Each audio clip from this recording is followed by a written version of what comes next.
So we are recording. All right. Thank you, Hriman, for joining us here. Oh, let me rename myself for posterity. I'm Bhima, and I am a member here at Ananda Sangha in Seattle.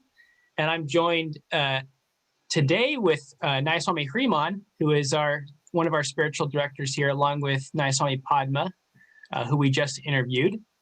And before we begin our interview and have Hriman tell his story, I wanted to mention to those of you who are viewing this that the primary reason we're recording these stories is so that we as a Sangha can share and remember, really, the reasons why we came onto this path. But also, secondarily, for those of you who are not a part of Ananda or not a part of a spiritual path, we felt that it'd be really helpful for you to hear some of these stories of how just normal people ended up in a spiritual community, ended up devoting their life to a spiritual pursuit.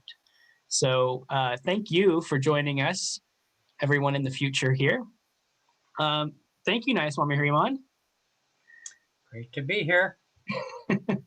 So I wanted to start out, Hriman, with just exploring your early life, your childhood. Just thinking back, were you brought up spiritually? Did your parents nurture that in you? And besides the external upbringing, internally, were you a serious child? Did you think about spirit or about the soul or about God? Did you have any spiritual experiences as a child? I grew up in a post-World War II, 1950s Catholic family, very devoted. We attended all the functions a devoted Catholic family would and should attend. And I very much had a wordless inkling. In other words, as a child, you don't put words to these things so much. That a wordless interest in something beyond the physical. I'm not even sure I would have said God in the early years, but I recall my mother telling me years later that as a child, son number 4 of 5, plus a daughter that came after me, that I would ply her endlessly with the big questions. Okay. Now, because I don't remember that, I must have been pretty small. Yeah. And so, I mean, it resonated as true. I don't think she had any reason to make that up just to flatter me. She repeated it at various times. And that felt right because what I do recall was, notwithstanding having 3 older brothers, or maybe because of it, I spent a lot of time being by myself, playing by myself, and thinking.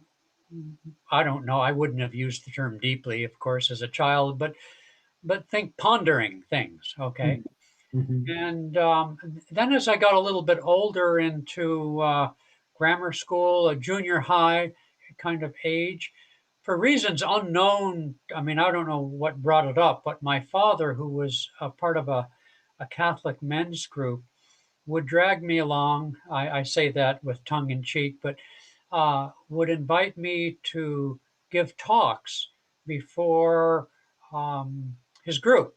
You know, this was a national men's group. I forget what it was called now, but uh, of businessmen, men, Catholics getting together for inspiration. Their specific purpose was to help encourage what we call vocations. I don't know if people know what that means, but to encourage young people, men, boys and girls, to consider becoming monks or nuns. Mm. Uh, and later in early high school, I experimented with that. I went away to a preparatory high school for the potential studying for the priesthood, as did 2 of my older brothers. So we were very much in that respect kind of a typical Irish family that intended consciously to send at least one of its sons into the priesthood.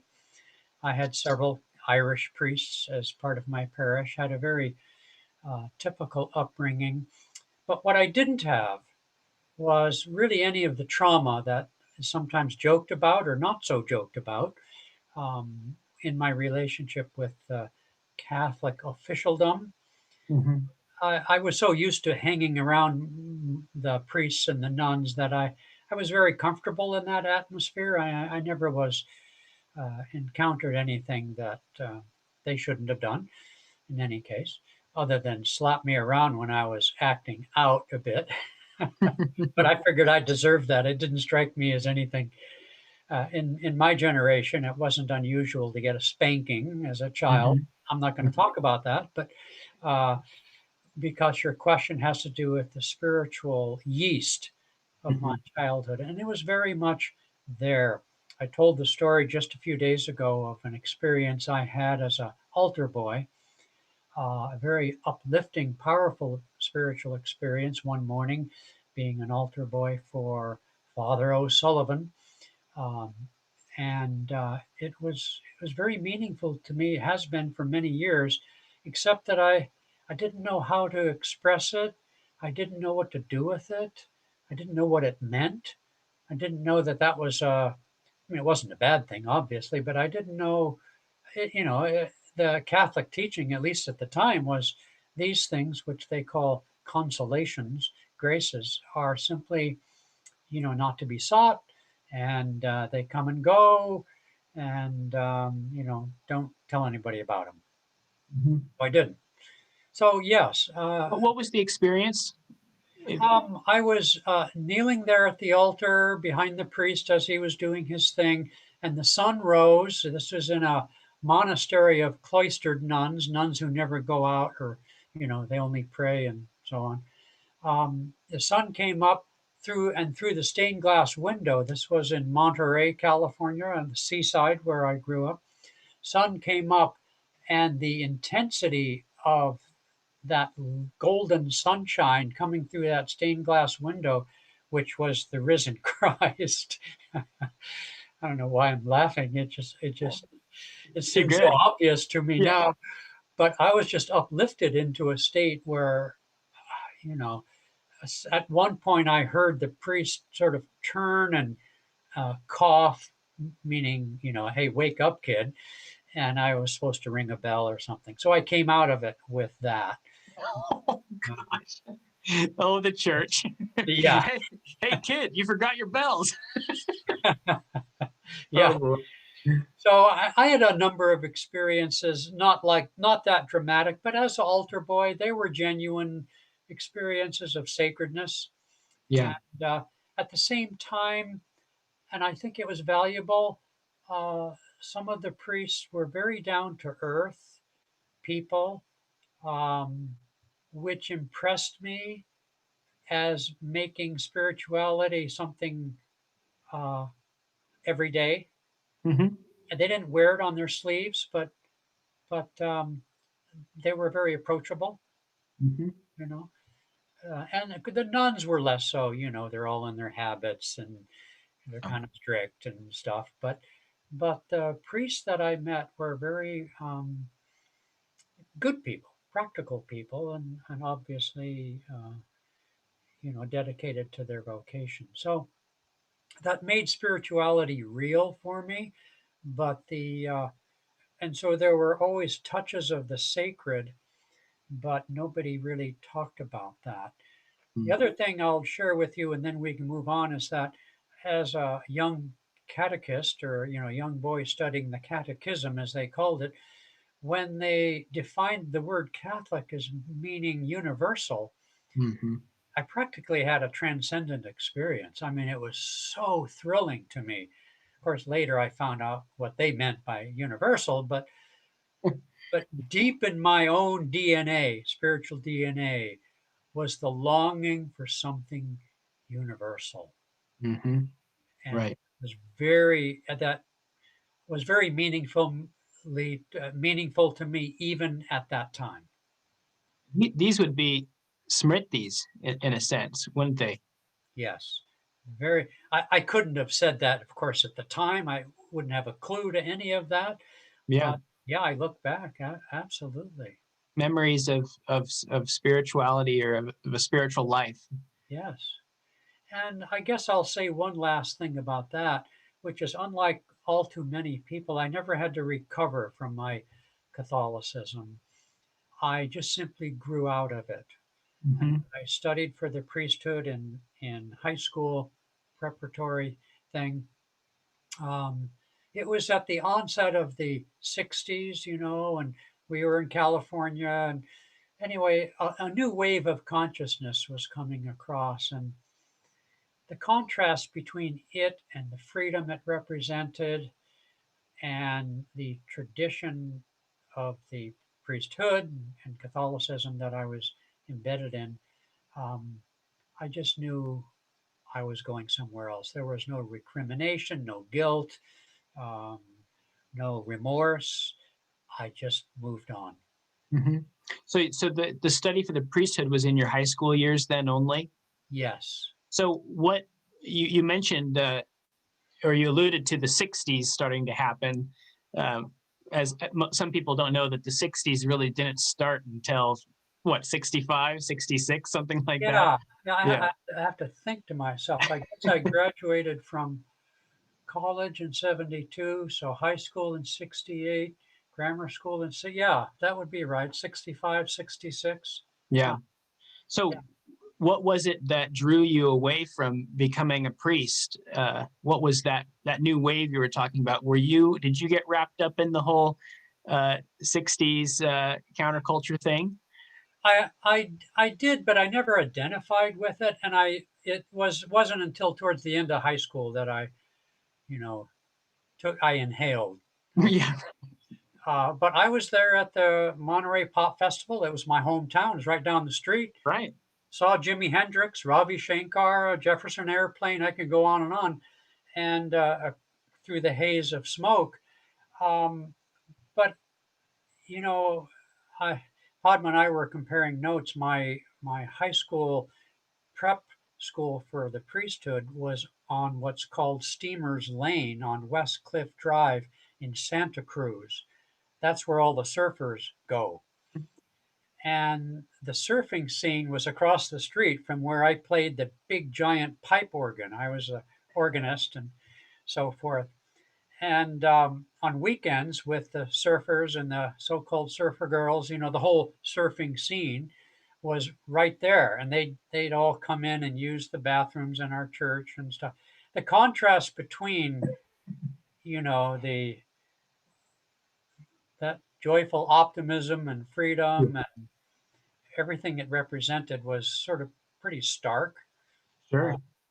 for me. But I really enjoyed my couple of years with away from home in a boys' school.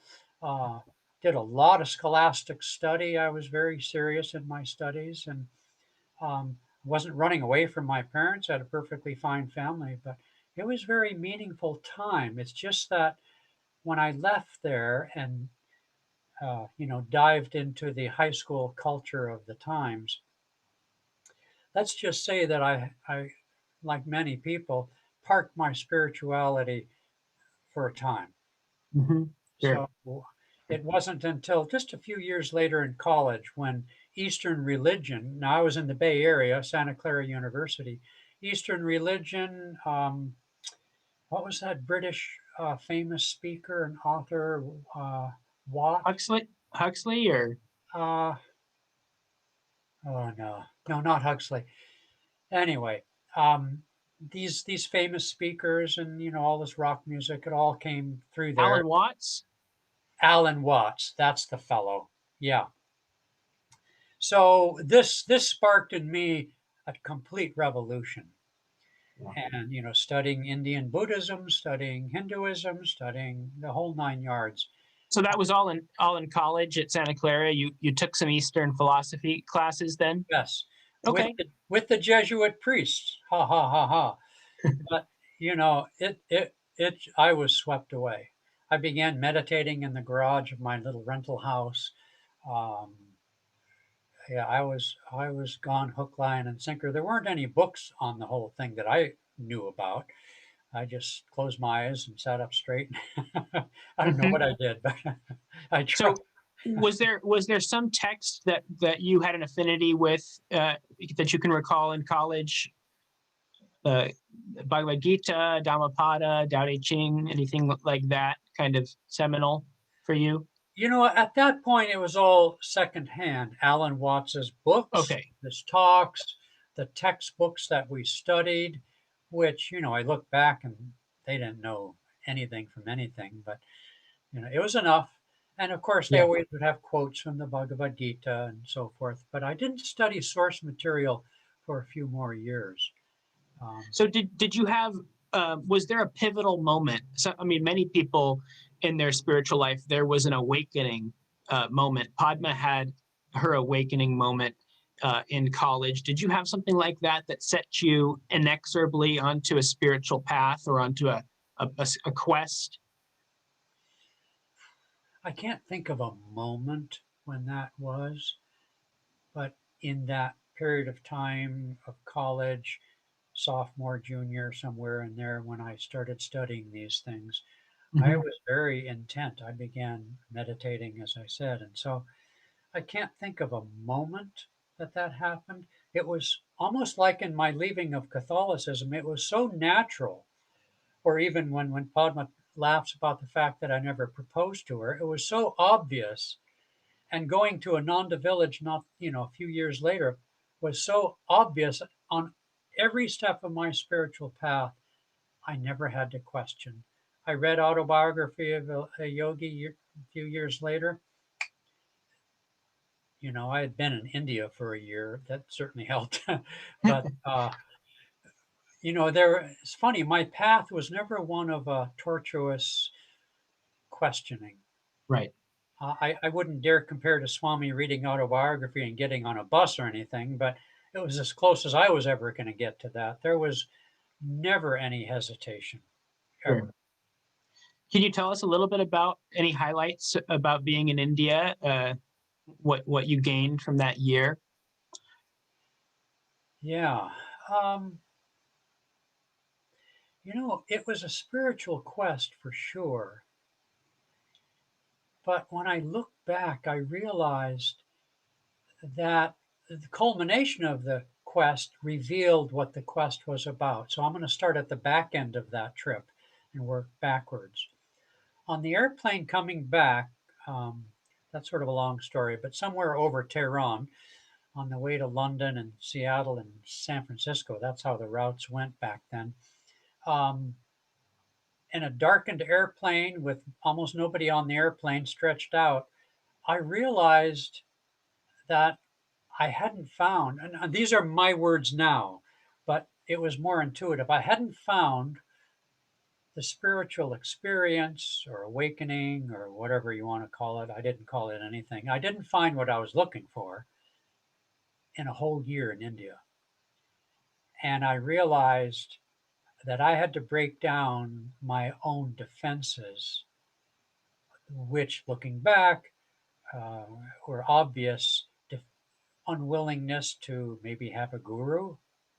I couldn't have said that even on the airplane, but unwillingness, the way I put it was the unwillingness to reach out to other people and have, you know, make some serious steps that it went beyond just what I wanted to do, just what I thought, but to open myself up. Because all throughout India, everywhere, we came in one side, drove down one side, up the other side. I mean, just 26,000 miles. And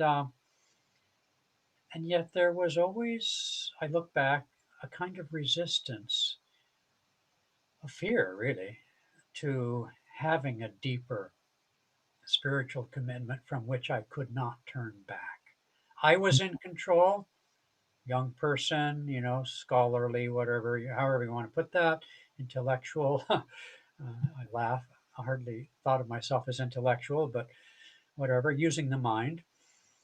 And I think I was afraid to open the heart. And my studies of Buddhism did not satisfy the heart. As much as I love Buddhism, and it's not that it lacks heart, mind you, it just didn't satisfy my heart. Mhm. So it was on that airplane that I realized, like Dorothy and Toto, um, it was all at home. Mhm. And in fact, within a week of arriving home, I met Padma. So Padma was was your gateway to Ananda then? Yeah, I got home. I had not 2 cents between me, didn't own a piece of anything. I'd sold everything, cars, whatever. And my father, more out of pity than any interest in having me around, since I abandoned him, uh, said, help me hire a bookkeeper. Padma had just had her house burned down at Ananda village a week before. In fact, the day I landed was the day her house burned down Wow. at Ananda village. And she went out looking for work. She didn't want to go to, she wanted to go to a place of beauty if she had to go out and leave the village. And so she chose Monterey. And I went through the resumes, in a file and saw Yes. that this one person, Alexandra, listed as her hobby um, yoga. And I just sort of, right. I said, Dad, this is the one you want to hire. I had to borrow his car keys and his business card and drive to her place that she had just rented. She didn't have a phone, okay, and put the business card in her mailbox and say, call us. So I hired her. what an, what an interesting beginning. Sight unseen. Yeah, yeah. and so and so she tell you the whole story about Swami Kriyananda Yeah. and did you have a connection in your head when she said that and Yogananda that oh I've read the AY or I had never heard of it. I had oh never you, heard of you Yogananda. oh wow but I thought you said you read the AY in college is that wrong? No, no, I didn't read the AY in college. Okay. Yeah. Um, yeah, I was I don't know. I was just sort of an idiot or something. But uh, as like I say, I didn't really have to search in, let's try this and try that. Sure. That book, she gave it to me. I sat up all night in tears and laughter, read the whole damn thing. Wow. And it took us a while, to get to know each other. But it was in, let's see, it was about 6 months from then. I had my first visit to Ananda village. The place had burned down. There wasn't much there. Met Joe Tish and Davy, and then came back. Uh, together we moved to. There was no place to live, so we moved to Nevada City nearby, and there were no jobs. So I started an accounting practice, and the two of us did actually, and we did Ananda's accounting there in our office in Nevada City, and got some clients. And our first client was Ananda Construction by Arjuna. He Uh-huh. had just started his business after the fire, and Good time to build. he needed a lot of help. He wasn't much of a businessman. He was just all heart, but he knew how to build houses. And he trained a lot of young men on how to build Ananda village. So it was it was a very uh, vibrant time of new beginning because Ananda village had burnt to the ground, really. And a lot of people left for whatever reason. And we had to start over. And I Tell us a bit remember, what's that? Tell us a bit about when you first met Swami. Was it at that first trip up there? No, he was in India. Oh, Took wow. off to India right after the fire, uh, rascal. And Or was he so was away? Wasn't he away? I think he was. Wasn't he away during the fire? he was, but he was in Hawaii finishing That's right. the book, The Path. That's right. So he came back, and I didn't come back from India until yeah, that's right. I didn't get, yeah, excuse me, I'm getting mixed up. So I didn't get up to Ananda village till that next spring, and he was in India by then. Was that in 77, Say it again. 76 or 77? Spring of '77. Okay. Yeah. So the only way I could my first meeting of him, you could say, was listening to these cassette tapes that were recorded on a battery operated cassette deck, often out of doors, and his talk was really fast and and Swami sounded really young and very intellectual and talked really fast. I didn't know what to think really, but I Yeah. enjoyed the talks. Yeah. Meeting him was completely different than those silly cassette tapes. Well, what was that like? What was that like? If you have a moment there, Well, he was young. I mean, like compared to when you met him, for example. relatively, Um, I'd have to do some math that I'm not capable as to his he was age. about 50, probably Yeah, 50, and 51. so he was very dynamic, very centered, but very present, and always friendly but dignified. And so he would not intrude on anyone's space. So I met him in various ways, in context, but he came to our office and blessed our office. He would come by our house. And, so in the beginning, um, it took a while to really understand who he was. Mhm. And not really in this lifetime having, hanging around priests and nuns. I was used to that sort of relationship, but it wasn't like being with a guru. Okay. And I'm not sure I really brought any samskars of that in this life, actually. As attuned as I have always felt to India, being attuned to the presence of a avatar is wasn't obvious to me at that time. Mhm. So we spent, I don't want to, I'm not comparing myself to any yardstick or anything, but being around him was both comfortable and relaxed, but also dignified, and you had to be on your toes. I mean, his very bearing sort of put you on your toes, but at the same time, he wasn't judgmental or, he told great jokes. Boy, he had a capacity for the best jokes that in all my trying, I can't even touch. And he could have you rolling on the floor, just sitting in his living room and so forth. I often, later years, would be his driver all over the place, Italy and other parts of this country when we travel. And I don't know why. I'll tell you a little story, Bhima. When I was on that airplane coming back, and in my coming back, I had an intimation of two things. Having been an alpinist, a rock climber, and a backpacker for quite a few years, I had the sort of vision or the thinking that I would live near Lake Tahoe, okay, because I wanted to live in the mountains. The other thing I had was I had this, even to me, it was strange.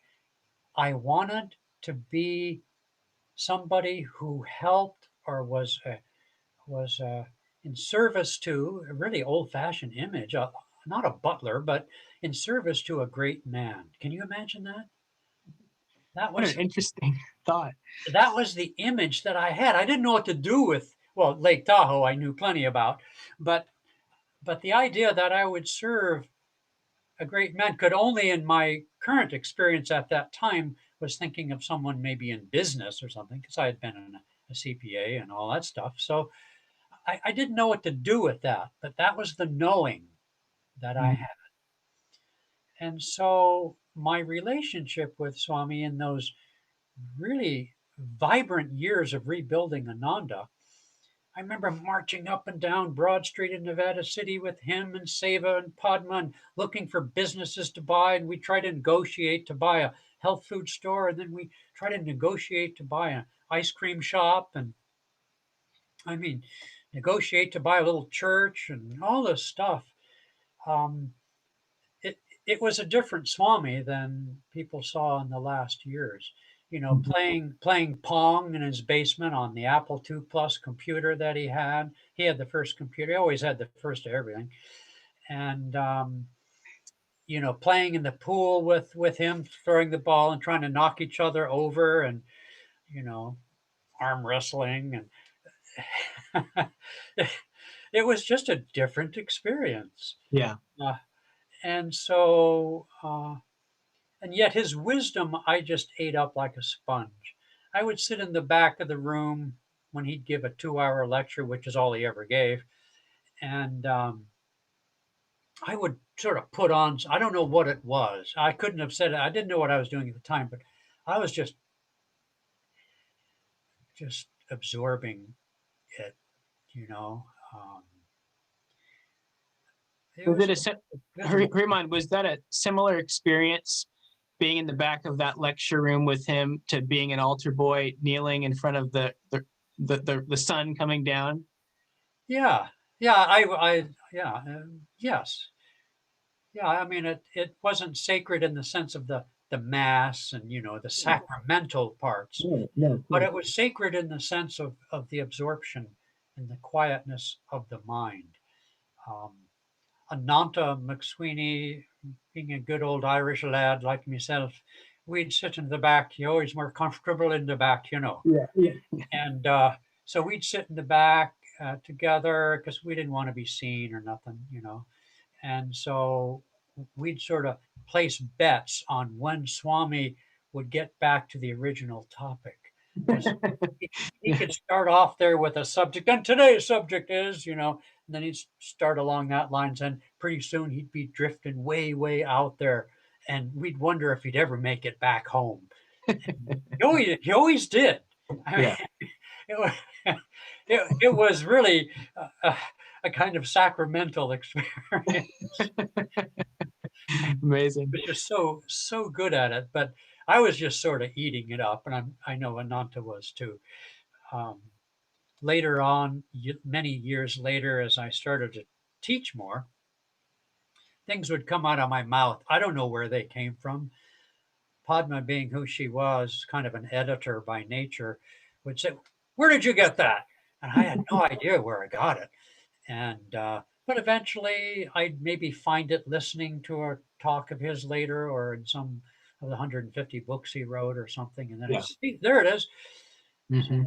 uh, it was a very valuable time.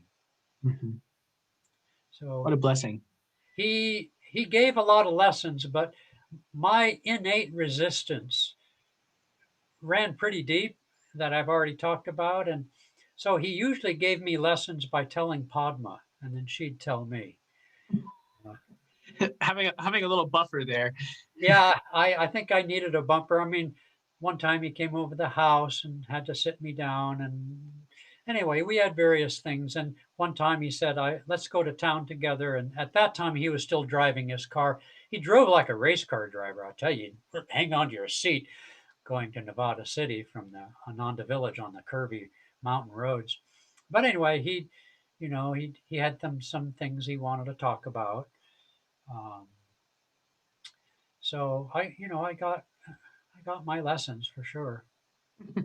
Well, before we go, Hriman, I just wanted to end by asking you, after these years coming on over 40 years now, right, of being at Ananda, what does discipleship mean to you? You mentioned your experiences with Swamiji, and in that way, knowing and experiencing Yogananda's vibration.